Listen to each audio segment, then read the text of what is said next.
You can kill a man, but you can't kill an idea. Medgar Evers.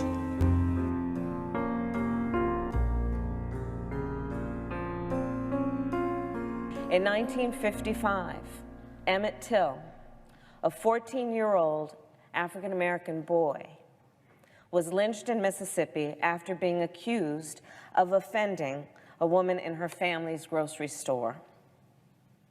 When Emmett Till's mother held open the casket for her son at his funeral, the image of his body became one of the starkest examples of racial violence in America. These lynchings, I think no one can deny, were acts of violence. They were needless, horrendous acts of violence. When I think of iconic figures during the Civil Rights Movement, one that comes to mind is Mamie Till. She was the mother of Emmett Till. And I think as a parent, the loss of a child is probably one of the most significant losses that a parent could experience. To experience the murder of a child would be even more significant. But to experience the brutal murder of your child is probably one of the most horrific and life-changing events that could ever happen to anyone. And Mamie made a very difficult, gut-wrenching decision, because when we all look at the photos of Emmett Till's body, because she wanted the world to see what had happened to her son, I want to ask her, why did you love your people so much that you were willing to endure great pain to look at your child's body that way? And I think even today, when we say, with all the cellular technology, that the civil rights action and the death and murder of Black citizens is more relevant today because it's being captured, well, that was captured. We saw, the world saw what happened to Emmett Till. And I think when I look at Mamie Till, and I think that as a mother, she was willing to share that with all of us so that we could see how horrific and how brutal and how inhumane that people had become towards Black citizens. I think she changed a nation, because we then knew just how difficult the civil rights struggle was going to be. And he wasn't the first African American to die. He certainly wasn't the last. That photo showed the cruel inhumanity of people at a time when you just thought, God, could it get any worse? And I wish I could say that after Emmett Till, it didn't get any worse, but it did. That's pretty powerful. In 1917, the NAACP, business community leaders, and the clergy, under the leadership of James Weldon Johnson, formed a committee to protest the extreme violence being waged across the country against Black citizens. On July 28, 1917, 10,000 Black men, women, and children marched in silence up Fifth Avenue in New York in protest of lynchings and other atrocities against Black people. Pictured here are the names of the Silent March Committee. Members of this notable committee included W.E.B. Du Bois, Madam C.J. Walker, and Adam Clayton Powell, Sr.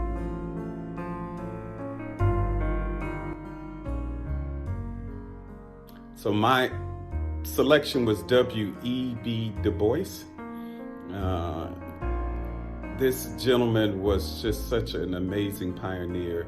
I have studied him and studied others, but he seems to stand out amongst a few because he hit the ground running. He was born in the early 1868 era, and obviously very post-slavery, still enduring what would have been considered a lot of racism and a lot of setbacks. But one of the things I enjoyed about him most is that he never seemed to slow down. He just he hit the ground running and really learning quickly that he had to educate himself to really be able to combat some of the challenges for Black people during that time. So Mr. Du Bois finished his education at many different universities, but specifically he was the first African American to graduate from Harvard University. And of course, he went on to receive his master's and his PhD at other universities. I just, you know, when I look at him, I can't say enough, because I know that if I put myself into his place and really look at the timing of everything, would I have had the same type of initiatives and motivation to serve in the Black community? So if Mr. Du Bois was sitting here in front of me, my question to him would be, knowing the opposition and all of the things that you would come up against during that era, 1860s through even the early 1900s, and even the mid 1900s for that matter. What inspired you? Where did you get the courage to go against the grain, to go against what was then seen as, a lifestyle for Black people, a less class, less citizenship, even facing a lot of the Jim Crow laws and those things? Just where did you find the courage to step up and be that pioneer and really find out, or educate Black people in the era of knowing that this wasn't right and how we could overcome that? So thank you for what you've done, and thank you to all of the other pioneers. I still, to this day, I'm very fortunate that where I sit now here in Plano, Texas, working at a corporate headquarters for an amazing company, is because of people like you who stepped up and demanded equal rights. 4 days into his sudden presidency,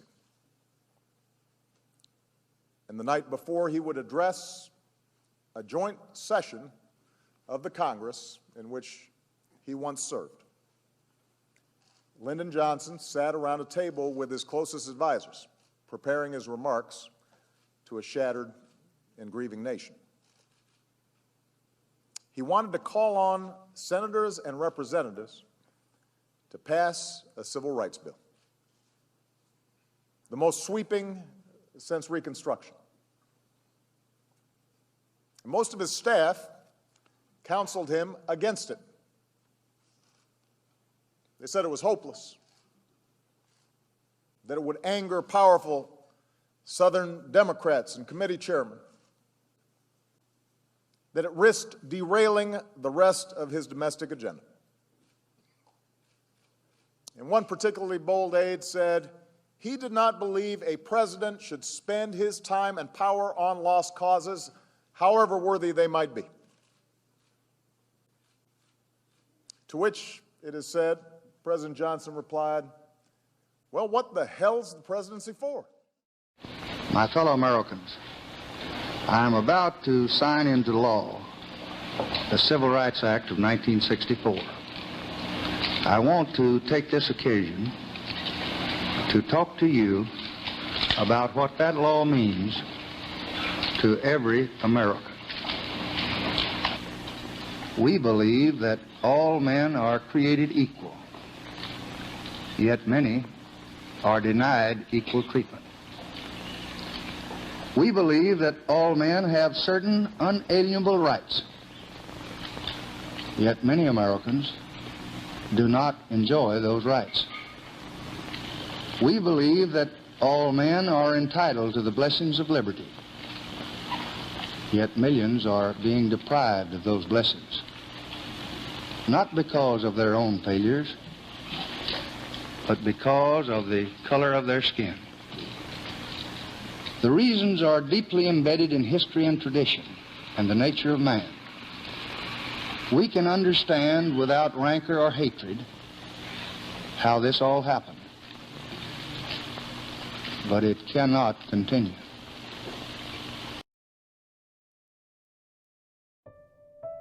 If I had to think about a civil rights era icon that I admire, that would probably have to be Coretta Scott King. I think to be the spouse of someone as iconic as Dr. Martin Luther King had to be extremely difficult.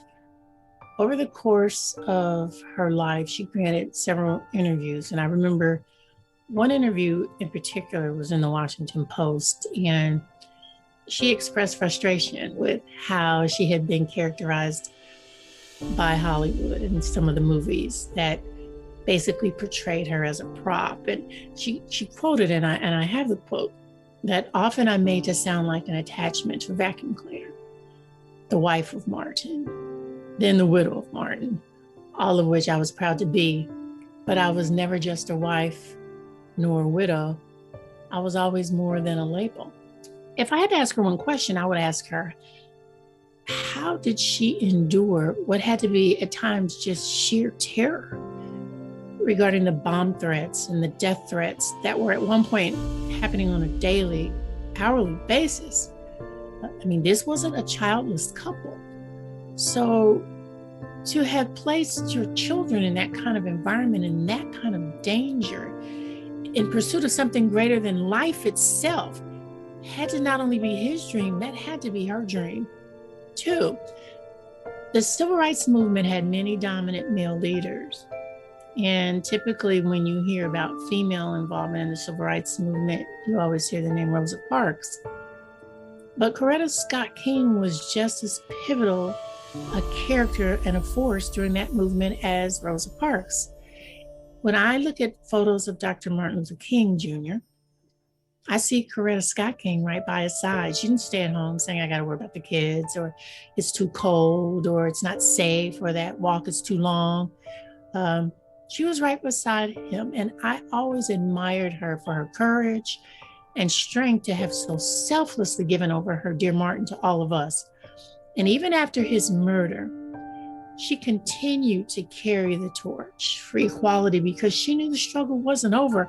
And in fact, I'm sure there were those who thought with the death of Dr. King, so would the movement. But she continued to advance the ideas of freedom, equality, self-love, self-determination, all of those values and things that I think that we still struggle for today. And for that, she's indeed someone I admire.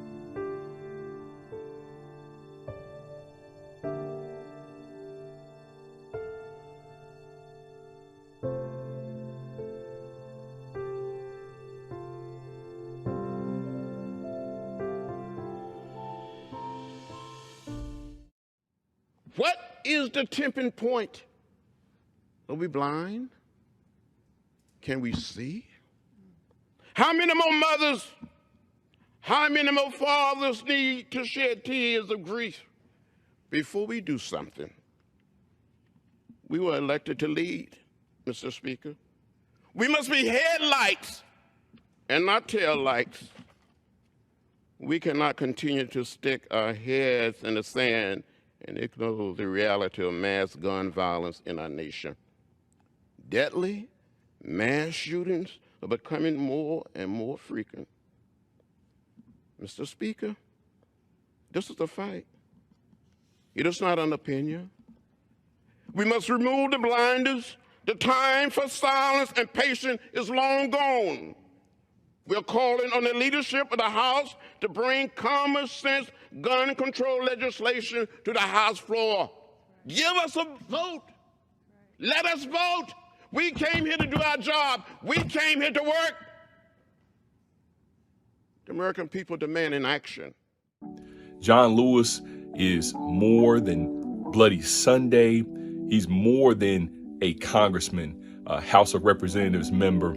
He's more than the person who was at Selma. John Lewis, to me, is a movement. John Lewis represented the tip of the spear in the fight for not just racial equality, but against injustice for all people. John Lewis was such a prolific and impactful figure. We would not be where we are today without his sacrifice, his dedication to not just the moments where racial injustice was prevalent, but overall to the movement. The civil rights era had many successes. We all know about the significant legislation that was passed in '64 for civil rights. We know about 1965 for voter rights. But there were failures. So the question that I would ask of John Lewis and other civil rights leaders would be, if one of those failures is that even amidst so many successes and in the battle for racial equality amongst all people, yet we are still at a time now where people, many of our neighbors, refuse to recognize that racism is real and it impacts not just one of us, not just some of us, but all of us.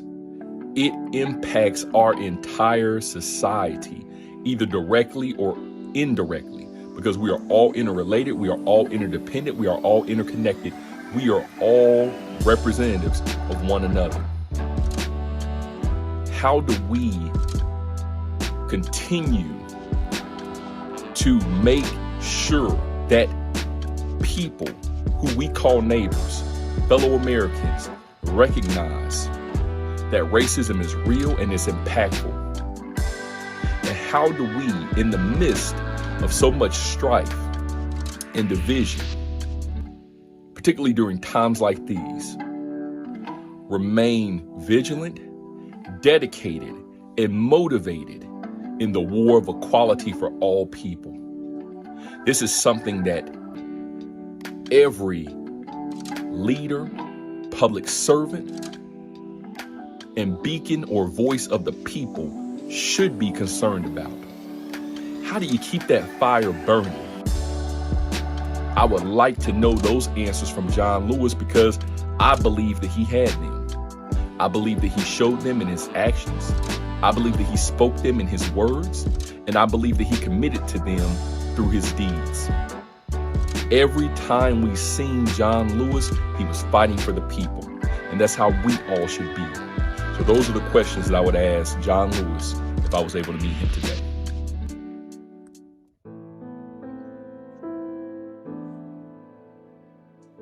So the assignment is a challenging assignment, trying to find that one person that you would like to speak with who's had an influence on the civil rights movement. So I picked Mary McLeod Bethune, and I picked Mary McLeod Bethune based on just her sheer tenacity and perseverance, and how if I could only be that tenacious and that persevering.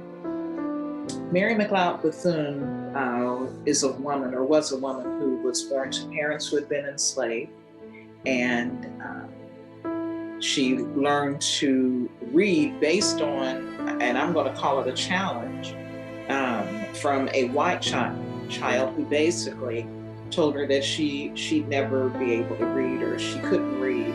And she took that as a challenge, and that kind of started her whole journey towards learning, towards that sense of inquiry, and then understanding that whole thing, this thing called reading and education, how it could be used to uplift the African American, to put them in a position of self-reliance and self-determination. And she understood this. She understood it to the point of was so focused on it and what it meant for not just her, but for her people, that she was able to found a school, Bethune College, which later became Bethune-Cookman. She then founded a hospital in Daytona. She served within the cabinet of Franklin Roosevelt and had the ear of Franklin and Eleanor Roosevelt. She was a womanist and stood side by side with white women for the rights of women, the right to vote during the suffrage movement. She founded the National Council of Negro Women. She served as president of Bethune-Cookman College. I mean, this woman, talk about a phenomenal woman. Mary McLeod Bethune was it. I would like to know, though, as for tenacious and persevering as she was, I'd like to talk to her about the challenges that she faced and the sacrifices that she had to make. And not just the sacrifices as it relates to her time, as it related to her marriage, maybe even in the rearing of her child. I mean, I'm sure there were sacrifices there, but I'd also like to know about the sacrifices that she had to make of self that are the difficult things to talk about, and how she was able to even push through that. How was she able to do this? My question that I would have for Ms. Bethune would be as it relates to creating allies. You know, and this is a woman who, she was a philanthropist and she was a fundraiser. And she had to navigate in such a way that she had to use those funds of white folk, okay, to build her school, to build the hospital, to build the communities, to send other children, African American children, to school. She had to depend on, she had to get and depend on those white dollars to make these things happen. And so she had to create allies, okay, or make allies. So my question to her would be, how do you create an ally with people that have done everything, it seems, in their power to work against you as a collective group of people? How do you single out and create the ally, that relationship with a small group of people? And you have to trust. And so that becomes my issue. Just, I'm not there with the whole trust thing. And again, because of what I have personally experienced and witnessed, the microaggressions, and for her it was beyond micro. I mean, I'm sure it was just out and out, blatant, because of the times, blatant racism. But how was she able to create these allies and these relationships, which had to involve some degree of trust, and move on, even when those that she thought she was the ally with proved not to be allies after all? And I think of like being a womanist in the suffrage movement, and you're standing side by side with these white women, and you think you're on one accord. We're all fighting for the same thing, and that's for the rights of women, and specifically for their right to vote. And these women, who I'm sure recognized that she managed to have this sphere of influence as it relates to dignitaries and specifically to the Roosevelts. They wanted her on their team, right? And so again, she's thinking we're all fighting for the same thing. But when the rubber met the road, they let her know, no, we're not talking about equality in that you as a Black woman, you are equal to me as a white woman. We're not talking about equality like that. No. And then them giving up their privilege and power, or just sharing their privilege and power, just using their privilege and power to help Black women. She then realized that that's not what these women are really about. And in that moment, it did become an us and a them, or a we and a them, not an us, not us as women working together. So how was she able to overcome that? Because see, to me, that would feel like straight up betrayal. And then my other question to her would be, what does she see in how we are operating as Black women now? What would be her proudest moments as she looks at us? As she looks at our accomplishments, what are those things that she would say, baby, I'm so proud of you?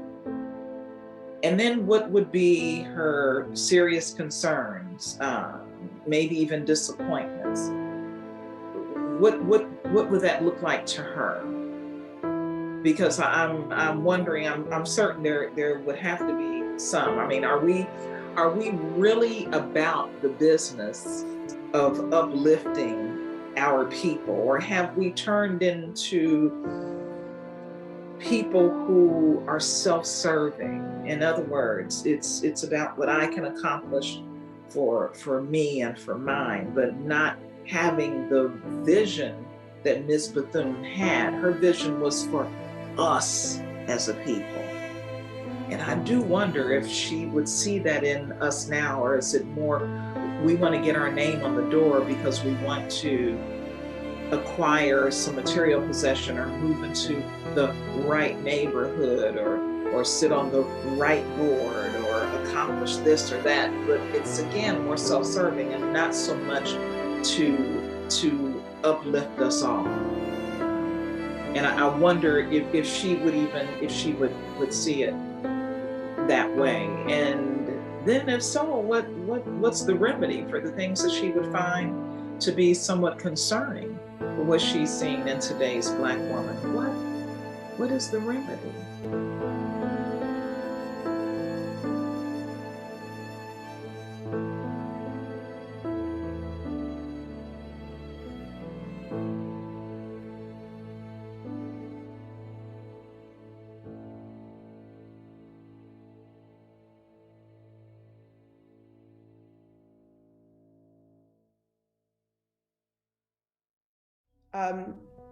So someone that I look up to and would absolutely ask a question if I had someone from the civil rights era would be James Baldwin.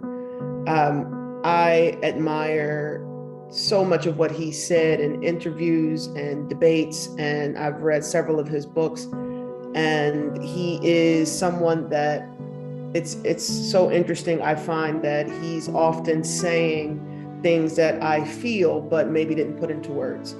And one of the things he brought up in his book, The Fire Next Time, he talks about how, I'm paraphrasing, but he basically says that it's hard as a Black person in America, and maybe even anywhere, but it's hard as a Black person to give certain people the benefit of the doubt. He says that the way that he explains it is doing that could cost us our lives. So trusting people that we are supposed to trust, but that we as Black people feel that we just can't. And so when I think of this, I think about the relationship with police in the Black community, and how the trust and the communication, the relationship is just so strained. I think for myself, if I were in trouble and really needed help, who would I call? You of course think to call the police, but there's this fear that even though I'm the victim, I could be brutalized. I could be seen as the aggressor, or as the bad guy. And he talks about that in his book, The Fire Next Time. And one of the things that he says, how he dealt with it, is he had to intimidate them before they intimidated him. And I'm not sure what he meant by that. And I would, I would ask him to elaborate on that. But one of the things I think, just from his experience and how he's talked about being beaten by police officers, and how we still see this going on today, and knowing that the relationship is still strained, it's hard to not be jaded. It's hard to hear all the things about police brutality and about another unarmed Black man or woman being murdered by the police, and it's hard to hear that and still have that trust, but also it's hard to hear that and not be jaded. It's hard to hear that and still have hope that things will change, that things will get better, that they will see us and recognize us as people, and respect that.